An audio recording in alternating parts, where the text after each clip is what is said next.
First பசங்க சின்ன பசங்க வச்சு படம் அப்படின்றப்போ ஒரு சீசன்ட் ஆக்டரை வச்சு முதல் படம் பண்றதே வந்துட்டு நமக்கு நம்ம நினைச்சது வருமா அப்படின்ற ஒரு கொஸ்டின் இருக்கும்.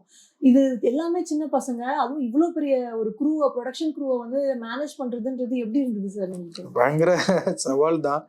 இந்த இளங்கன்று பயமரியாதுன்னு சொல்லுவாங்கல்ல, அது இப்பவும் நமக்கு ஆச்சரியமா இருக்கும். என்னன்னா பசங்க எல்லாம் புதுசு. அதுவும் ஊர்ல உள்ள பசங்க கேமராவே பார்த்தது கிடையாது. அந்த பக்கடா, குட்டிமணி, மங்களம் அவங்க எல்லாம் வந்து பார்த்ததே கிடையாது.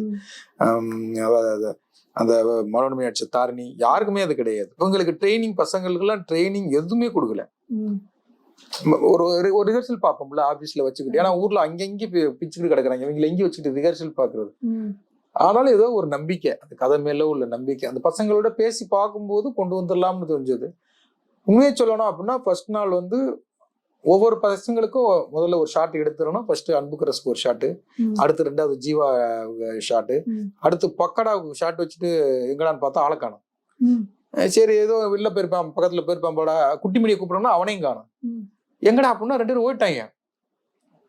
அந்த கூட்டம், அந்த கேமரா, அந்த லைட்டு, இதெல்லாம் பார்த்த உடனே ஐயோ நம்மளுக்கு செட்டே ஆகாது சொல்லிட்டு ஓயிட்டாங்க 2 பேரும்.